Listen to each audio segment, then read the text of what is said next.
Assalamualaikum warahmatullahi wabarakatuh. Perkenalkan, kami dari kelompok 4 yang akan menjelaskan tentang target pasar dan positioning. Yang pertama, anggota kami adalah Tridewi Mengsari. Yang kedua, Muhammad Niam Al-Fafan. Yang ketiga, Devira Az-Zahra.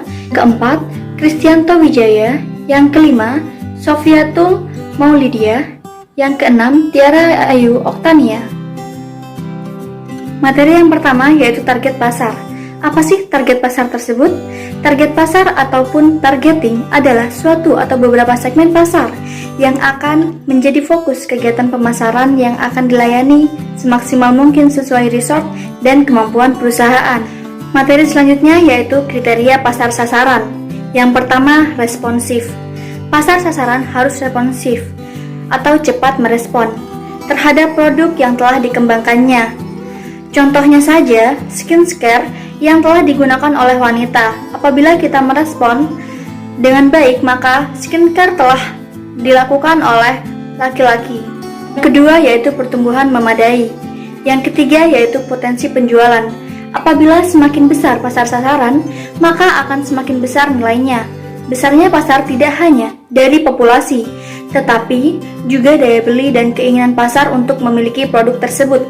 Yang ketiga, jangkauan media. Ada kalanya market gagal dalam menjangkau karena tidak memiliki pengetahuan yang baik tentang media planning dan karakter-karakternya. Biasanya pemilihan media massa diserahkan sepenuhnya kepada biro iklan yang terkadang tidak pas cara penyampaiannya. Selanjutnya akan dijelaskan oleh rekan saya. Di sini saya akan menjelaskan jenis-jenis dari pasar sasaran. Pasar sasaran yang pertama yaitu pasar sasaran jangka pendek.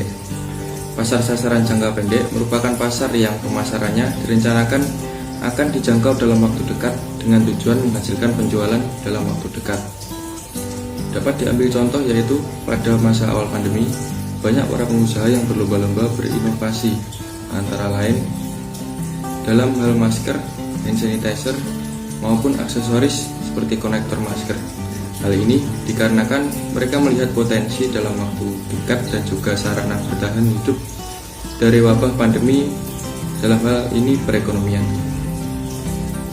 Yang kedua yaitu pasar sasaran masa depan.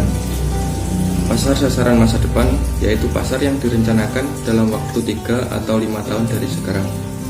Hal ini akan memungkinkan produsen untuk mengubah produk pasar sasaran, menambah ataupun menguranginya dengan tujuan mendeteksi dan memenuhi perubahan kebutuhan konsumen. Seperti contoh, perusahaan kendaraan bermotor pasti akan melakukan riset terutama pada perkembangan model kendaraan dari tahun ke tahun. Tentunya hal ini tidak dapat dilakukan dalam waktu yang dekat dan membutuhkan proses yang cukup lama. Yang ketiga yaitu pasar sasaran primer. Pasar sasaran primer merupakan pasar dengan sasaran utama yaitu konsumen yang menggunakan produk tersebut, antara lain. Yang pertama yaitu pemakai fanatik atau konsumen dengan jumlah yang tidak banyak tetapi banyak mengonsumsi produk tersebut dalam jumlah yang besar. Yang kedua yaitu para distributor utama yang menguasai 80% distribusi pasar. Dapat diambil contoh yaitu perusahaan mikroskop yang menjual mikroskop ke lab, kantor pemerintah, dan ke universitas. Dengan spesialisasi produk, perusahaan membangun reputasi yang kuat di bidang produk tertentu. Yang keempat yaitu pasar sasaran sekunder. Pasar yang terdiri dari para konsumen yang sering tidak dianggap penting tetapi jumlahnya cukup besar. Meski tidak begitu penting hari ini, pasar ini tidak dapat dilupakan juga karena konsumen memerlukan waktu untuk mengkonsumsi lebih banyak. Mungkin hari ini mereka belum terbiasa, belum mempunyai kebutuhan yang mendesak atau belum memiliki daya beli yang cukup kuat untuk menjadi konsumen tetap. Akan tetapi, suatu saat konsumen sekunder bisa menjadi konsumen primer. Dapat diambil contoh yaitu mahasiswa masuk dalam kategori ini untuk mengkonsumsi produk majalah, komputer, software maupun buku-buku. Selanjutnya yaitu influencer. Konsumen sekunder tidak begitu penting, tetapi dapat menjadi influencer, yaitu konsumen yang persuasif dan rela mempengaruhi orang tua untuk mengonsumsi mainan, makanan, hiburan, dan lain-lain. Baik, yang selanjutnya yakni penerapan pasar sasaran. Penyesuaian produk pada pasar yang akan dibidik, misalnya saja dalam merambah pasar para remaja, produk X terbilang berhasil menjadi salah satu produk kosmetik yang dipilih di kalangan remaja. Bagi para produsen, segmentasi produk merupakan hal utama yang harus diperhatikan. Nah, seorang produsen juga tentunya mengenal baik pasar yang dimasukinya. Tentu perlu kejelian untuk memahami dari berbagai sudut pandang, mulai dari segmentasi produk, target yang dibidik, hingga penentuan strategi marketing yang disesuaikan dengan unsur lainnya. Nah, ini berlaku pula untuk pemasar yang membidik segmen pasar remaja. Sebagai contoh nih, PT Vita Farm misalnya. Produsen kosmetik yang berlokasi di Surabaya ini memilih untuk memasarkan produknya di segmen pasar remaja. Hal ini dikarenakan pola konsumsi seseorang terbentuk pada saat usia remaja. Dan selain itu, remaja biasanya mudah terbujuk rayuan iklan, suka terpengaruh teman, aktif mengikuti perkembangan zaman, dan beberapa faktor lainnya. Faktor-faktor itulah menjadi keuntungan tersendiri bagi produsen yang memfokuskan produknya pada kalangan remaja. Selanjutnya adalah positioning. Yang pertama ada pengertian positioning. Positioning merupakan tahapan untuk memposisikan produk di benak konsumen sehingga konsumen mempunyai persepsi positif terhadap produk dan image perusahaan. Kemudian ada peran positioning dalam strategi pemasaran. Setelah pasar sasaran dipilih dan produk yang dibutuhkan telah dirancang, proses selanjutnya adalah memposisikan produk itu ke dalam otak calon konsumen dengan cara positioning. Keberhasilan dalam positioning terletak pada kemampuan perusahaan dalam membuat strategi dan kreativitas. Kunci positioning yang baik adalah mampu mengikat dan menarik perhatian konsumen mengenai produk yang ditawarkan di pasaran, sehingga produk tersebut lebih unggul dibandingkan dengan produk para pesaing. Hal yang terpenting adalah bagaimana cara agar konsumen mempunyai kesan yang sama dengan yang diharapkan produsen tentang produk yang ditawarkan. Saya akan menjelaskan 4 langkah utama dalam menerapkan positioning. Yang pertama, memilih konsep positioning. Dalam rangka memposisikan sebuah produk, hal yang perlu dilakukan terlebih dahulu oleh pemasar adalah mengidentifikasi apa yang penting bagi pasar sasaran, yaitu mengidentifikasi sejumlah pesaing yang ada di pasar. Menurut Myers, untuk membedakan struktur persaingan terbagi ke dalam 3 tingkatan, yaitu superioritas, diferensiasi, dan paritas. Superioritas adalah struktur persaingan yang dialami perusahaan dengan produk yang unggul di berbagai aspek daripada para pesaingnya. Superioritas ini berusaha memberikan posisi yang berbeda atau bahkan belum ada sebelumnya. Diferensiasi berbeda dengan superioritas, yaitu perusahaan bekerja lebih rasional, tidak unggul dalam segala hal, tetapi hanya beberapa aspek saja yang superior terhadap pesaing-pesaingnya. Lalu paritas.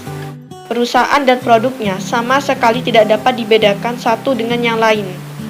Konsumen tidak dapat membedakan dan membandingkan mana yang lebih unggul antara satu perusahaan dengan perusahaan yang lain. Kedua, melakukan studi positioning. Pemasar melakukan studi positioning atau penentuan konsep positioning dalam menentukan kesan pasar sasaran terhadap berbagai produk. Kotler menjelaskan beberapa cara studi positioning yang dapat dilakukan pemasar dalam memasarkan produk kepada konsumen yang dituju. Yang pertama, penentuan posisi menurut atribut tertentu, penentuan posisi menurut manfaatnya, menurut penggunaan atau penerapan, menurut pemakai, pesaing, kategori produk, hingga menurut harga atau kualitas. Yang ketiga, memilih keunggulan produk yang tepat.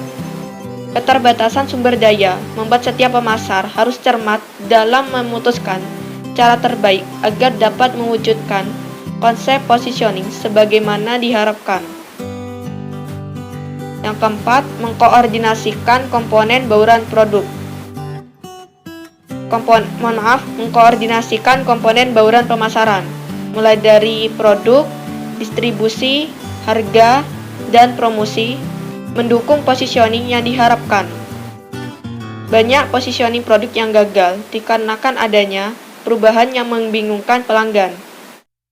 Selain itu, positioning dapat mengalami penurunan atau pengikisan karena kurangnya perhatian, adanya perubahan selera atau kebutuhan konsumen, perubahan teknologi, atau atribut yang ditonjolkan tidak lagi menarik bagi pelanggan, dan adanya pesaing yang merebut posisi.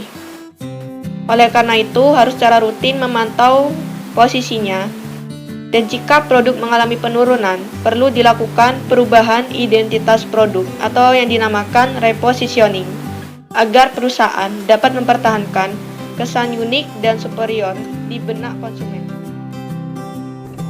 Baik, selanjutnya adalah prosedur atau langkah-langkah dalam menentukan posisi produk. Menurut Hasan tahun 2008, prosedur atau langkah-langkah yang dijalankan dalam melakukan penempatan posisi atau positioning adalah sebagai berikut. Yang pertama, menentukan produk atau pasar yang relevan. Suatu produk umumnya dimaksudkan untuk memenuhi lebih dari satu keinginan atau kebutuhan. Maka, seorang produsen hendaknya menentukan terlebih dahulu produk yang banyak diminati konsumen dan pasarnya agar produk tersebut laku untuk dijual. Yang kedua, pendataan kebutuhan pelanggan. Untuk melakukan positioning dengan tepat, maka marketer perlu mendata semua kebutuhan dan keinginan yang mungkin dapat dipenuhi oleh semua produk. Yang ketiga, mengidentifikasi pesaing. Dalam hal ini terdapat dua jenis pesaing. Yang pertama, pesaing primer dan pesaing sekunder. Pesaing primer adalah pesaing-pesaing yang bersaing untuk memenuhi kebutuhan inti, sedangkan pesaing sekunder adalah pesaing secara tak langsung, yakni mereka yang tidak langsung muncul di pikiran bila mana seseorang sedang berpikir mengenai keinginan atau kebutuhan konsumen. Yang keempat, menentukan standar evaluasi.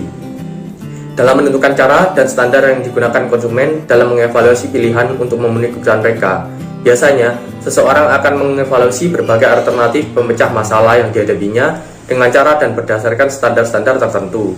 Dalam hal ini, perusahaan perlu melakukan riset pemasaran agar dapat memahami cara dan standar yang digunakan konsumen dalam evaluasi keputusan pembelian. Yang kelima, membuat perceptual map. Mengetahui bagaimana persepsi konsumen terhadap posisi pesaing dengan membuat perceptual map. Pemasar perlu mengidentifikasi posisi yang ditempati pesaing dengan menggunakan perceptual map yang didasarkan pada atribut produk, situasi pemakai atau kelompok pemakai. Yang keenam, mengidentifikasi kesenjangan posisi. Mengidentifikasi senjang atau gap pada posisi yang ditempati. Melalui analisis terhadap posisi berbagai produk yang saling bersaing, maka dapat ditentukan daerah-daerah atau aspek-aspek yang belum tergarap maupun yang telah digarap oleh banyak pesaing. Yang ketujuh, merencanakan dan melaksanakan strategi positioning. Setelah pasar sasaran ditentukan dan posisi yang dikehendaki telah ditetapkan, maka pemasar harus merancang program pemasaran yang dapat memastikan bahwa semua informasi mengenai produk atau merek yang disampaikan kepada pasar akan menciptakan persepsi yang diinginkan dalam benak konsumen. Jantung dari strategi positioning ini adalah kampanye promosi. Yang kedelapan, memantau posisi. Posisi aktual suatu produk atau merek perlu dipantau setiap saat guna melakukan penyesuaian terhadap kemungkinan sebuah perubahan lingkungan.